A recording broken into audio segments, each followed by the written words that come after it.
everybody, this is Joe Joseph, and this is the DailySheeple.com's news shot. I want to go to the New York Times as they talk about the hack attack that happened last week and continues to happen now. As a matter of fact, they're saying that they, being the experts, are saying that this is just the tip of the iceberg, and I have to agree. What the NSA has done and the damage that they have caused as the result of coming up with these hacks in the first place, or these exploitations, like I should say, it's criminal.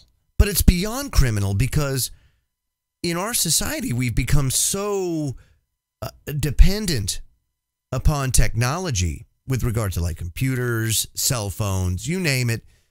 We've become so hooked on it that if something happens, and it looks like it can very easily happen, where some of these hacks are exploited, we could see an instantaneous change in the way that we live, to the point where you could see upwards of 80 to 90% of the population just in the United States dying as a result of, say, a prolonged power outage because the grid gets hacked. You know, I'm not even thinking EMP at this point. I'm thinking cyber attack.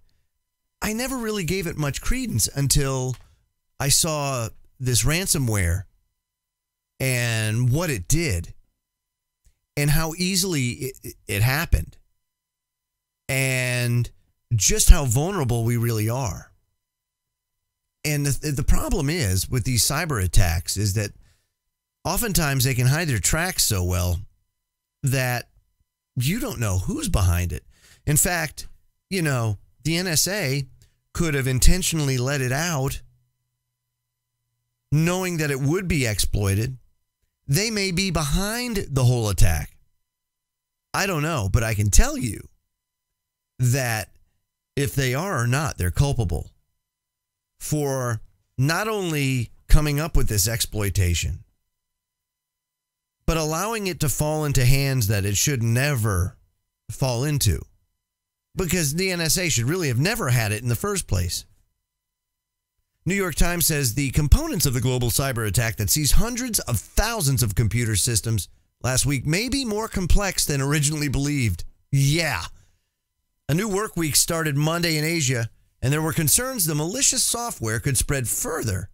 And of course, folks, you know also that just because they found a way out of, or lessened the impact of it, because you know, that 22-year-old kid that went and figured out the shutoff switch for this particular one, don't think that there aren't copycats and hundreds of other versions or variants of this same stuff. Not only that, but other stuff that got released.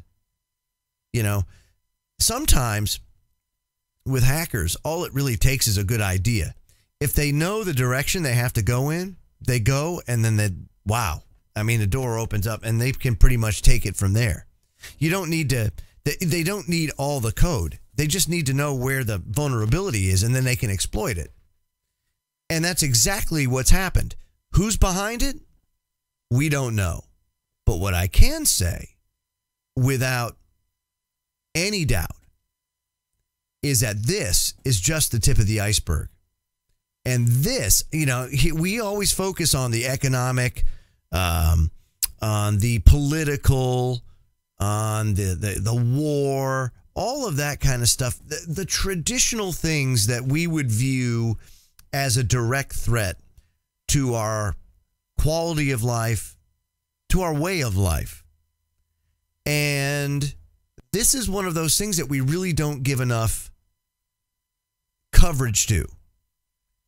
Cyber warfare is the new battle space. And all I can say is you better have a good backup plan if the technology that we've become so dependent on goes away. I'm Joe Joseph. This was the DailySheeple.com's news shot. Feel free to comment below and visit our website at thedailysheeple.com. Have a great day, everybody.